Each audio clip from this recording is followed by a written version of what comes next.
अस्सलामुअलैकुम मेरी प्यारी प्यारी यूट्यूब फैमिली, आप सब कैसे हैं। उम्मीद करती हूँ कि आप सब ठीक होंगे, खैरियत से होंगे। मैं हूँ रुखसाना और आप देख रहे हैं बेस्ट लर्न विद रुखसाना।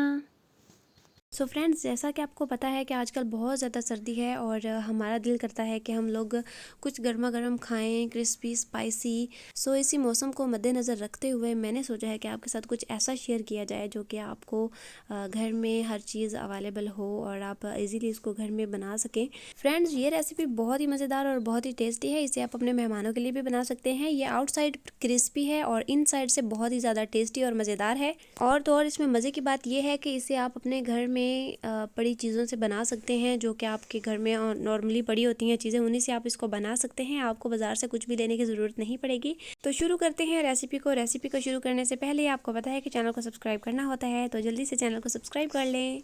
सबसे पहले हम लोगों को चाहिए मैश्ड किए हुए आलू, fresh coriander, medium size onion, green chillies, ये कुछ ड्राई मसाले हैं। 1 teaspoon coriander, 1 teaspoon black pepper, 1 teaspoon नमक, 1 टीस्पून रेड चिली पाउडर या फिर जायके के मुताबिक आप इसमें ऐड कर सकते हैं। अब ये तमाम ड्राई मसाले हम इसमें ऐड कर देंगे। ग्रीन चिलीज़ हम इसमें से हाफ़ ऐड करेंगे, क्योंकि हमने ऑलरेडी रेड चिली पाउडर और ब्लैक पेपर इसमें ऐड किया है और ये हम इसमें हाफ़ ऐड करेंगे, या फिर आप इसे अपने टेस्ट के हिसाब से ऐड कर सकते हैं। उसके बाद ये मेरे पास मीडियम साइज़ अनियन था, मैंने फुल मीडियम साइज़ अनियन को कट करके इसमें ऐड कर दिया है। और मेरे पास यहाँ पर ग्रीन कोरिएंडर है, फ्रेश कोरिएंडर, ये इसमें ऐड कर देंगे। तमाम मसाले इसमें ऐड हो चुके हैं। अब हम इसको अपने हैंड की मदद से अच्छे तरीके से यकजान कर लेंगे, अच्छे तरीके से इसको मिक्स कर लेंगे। इन सब के अलावा इसमें आप हाफ़ टी स्पून चाइनीज़ नमक ऐड करेंगे। वो वीडियो नहीं बना सके, स्किप हो गई है। तो यहाँ पर ये मसाला हो चुका है इसका रेडी। उसके बाद हमें लोगों को चाहिए 2 अंडे, उसको हम अच्छे तरीके से फेंट लेंगे। उसके बाद यहाँ पर मैंने ब्रेड क्रम्स यूज़ नहीं किया। अगर आपके पास ब्रेड क्रम्स है तो आप वो यूज़ कर सकते हैं, और अगर आपके पास नहीं है तो आप ये वाली ट्रिक यूज़ कर सकते हैं। ये बहुत ही ज़बरदस्त फार्मूला है। इसे बनाना कैसे है, आप इसे एक पैकेट में डालें और उसके बाद आप इस किसी चीज़ के साथ इसको ऊपर से ठोकर लगाएं और ये पाउडर शेप में आ जाएगा। तो मैंने अब इसको ऐसे ही बनाया है। चलिए इसके साइड पे करते हैं। आप इस ट्रिक को ज़रूर आजमाइएगा, ये बहुत ही ज़बरदस्त है और मुझे फीडबैक भी ज़रूर दीजिएगा। तो अब मैं अपने हैंड्स को ग्रीस कर लेती हूँ और उसके बाद हम थोड़े से मैश्ड किए हुए पोटैटो अपने हाथ में लेंगे और उसको एक शेप दे देंगे। आपका जो दिल चाहे आप इसे शेप दे सकते हैं। यहाँ पर मैं इसे रोल शेप में बना रही हूँ, आप जिस शेप में दिल चाहे बना सकते हैं, कोई इशू नहीं है। तो इसको हाथ में पहले गोल सा बनाएंगे, पेड़े टाइप, और उसके बाद हम इसको अपने हैंड्स की मदद से शेप दे देंगे। आप चाहें तो आप इसे कटर्स की मदद से भी शेप दे सकते हैं। हार्ट शेप में कटर होते हैं, स्टार शेप में होते हैं, सर्कल शेप में होते हैं, बहुत सी शेप्स में कटर होते हैं। आप उसकी मदद से भी इसको बना सकते हैं। ये उसके साथ भी बहुत ज़बरदस्त बन जाते हैं। उसके बाद मैं आपको एक और बात बता दूं कि आपने जो ये मैश्ड किए हुए पोटैटोज़ हैं, इनको आपने थोड़ा सा हार्ड रखना है। अगर आप इसको बहुत ज़्यादा सॉफ्ट कर देंगे तो ये आपके हाथ में नहीं आएगा और ये बिल्कुल भी किसी भी शेप में कन्वर्ट नहीं हो पाएगा। अब यहाँ पर मैंने 4 रोल्स बना लिए हैं और इसको मैं अंडे में पहले डिप करूँगी और उसके बाद जो हमने ब्रेड क्रम्स बनाए थे उसमें हम इसको रोल करेंगे और उसके बाद हम इसको रख देंगे। तो अब यहाँ पर मैंने पोटैटोज़ को थोड़ा सा हार्ड रखा हुआ था, इसलिए ये मेरे हाथ में आ रहे हैं, वरना ये अंडे में कभी भी डिप नहीं होते और ना ही ये ब्रेड क्रम्स में रोल हो पाते। तो इस बात का लाजमी ख्याल रखिएगा कि आप अपने जो पोटैटोज़ हैं उनको थोड़ा सा हार्ड कर लीजिएगा। आलू को उबालना कैसे है मैं आपको वो भी तरीका बता देती हूँ। आपने आलू को छील के उनको छोटे छोटे पीसेस में कट कर लेना है, ज़्यादा भी छोटे नहीं करने, जितने हम नॉर्मली सालन में बनाते हैं आलू उतने कट कर लें।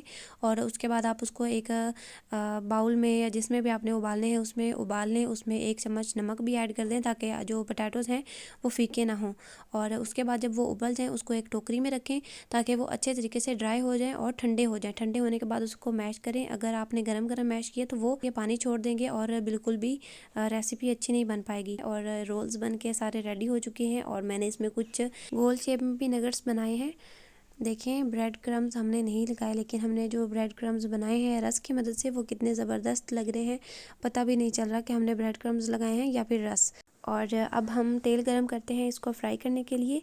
तो यहाँ पर तेल गरम हो चुका है और अब हम अपने जो नगेट्स हैं आलू के उनको फ्राई करते हैं। तो तेल को मैंने गरम कर लिया है। उसके बाद हम इसके अंदर रखेंगे। अगर हम ठंडे तेल में रखेंगे तो ये अंदर घुल जाएंगे या फिर ख़राब हो जाएंगे। जैसे ही हम इसके अंदर रखेंगे और थोड़ी ही देर के बाद हम इसकी जो साइड है वो पलट देंगे। इसको थोड़ी ही देर के बाद पलटना क्यों है, वो इसलिए हम पलटेंगे कि एक साइड से वो पक जाता है और जब ऊपर वाली साइड से हम इसको पलटते नहीं हैं तो उसमें एक क्रैक आ जाता है। तो इससे क्या होगा कि वो क्रैक नहीं आएगा। तो यहाँ पर मैंने फ्राई पैन में उसको हल्का सा हिला दिया है ताकि इसमें क्रैक्स ना आए। अब हम इन्हें पलट देंगे और तेल भी काफ़ी गर्म हो चुका है।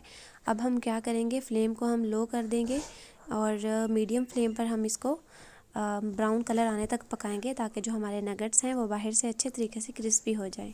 सो यहाँ पर मैं वीडियो की स्पीड को बढ़ा देती हूँ और सारे नगेट्स को अच्छे तरीके से फ्राई कर लेते हैं।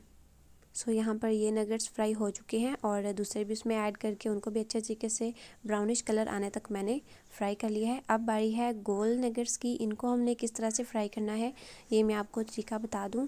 गर्मा गर्म तेल में हमने नगेट्स को डालना है और उसके बाद फ्राई पैन को हम हल्का सा हिला देंगे ताकि वो ऑयल उसके ऊपर लग जाए और उसके बाद थोड़ी ही देर के बाद हम इसको पलट देंगे। अगर हम इसको नहीं पलटेंगे तो नीचे वाली जो तय है वो ब्राउन हो जाएगी और ऊपर वाली जो तय है वो निकल जाएगी और उससे जो हमने अंदर आलू का जो मिक्सचर बना के लगाया है वो निकलना शुरू हो जाएगा, फट जाएगा। ऐसा अक्सर हो जाता है।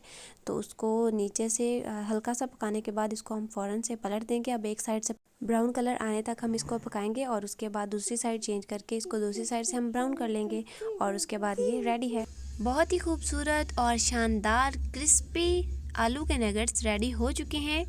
उम्मीद है कि आपको भी ये रेसिपी बहुत अच्छी लगी होगी। अगर अच्छी लगी है तो लाइक का बटन प्रेस कर दीजिए और अगर आप मेरे वर्क को अप्रिशिएट करना चाहते हैं तो सब्सक्राइब का बटन क्लिक कर दीजिए, मुझे कमेंट कर दीजिए और सबसे ख़ास बात, अगर आप मेरी वीडियो का नोटिफिकेशन चाहते हैं तो बेल आइकन प्रेस कर दीजिए। इससे मेरी हर न्यू आने वाली वीडियो का नोटिफिकेशन आपको मिलता रहेगा।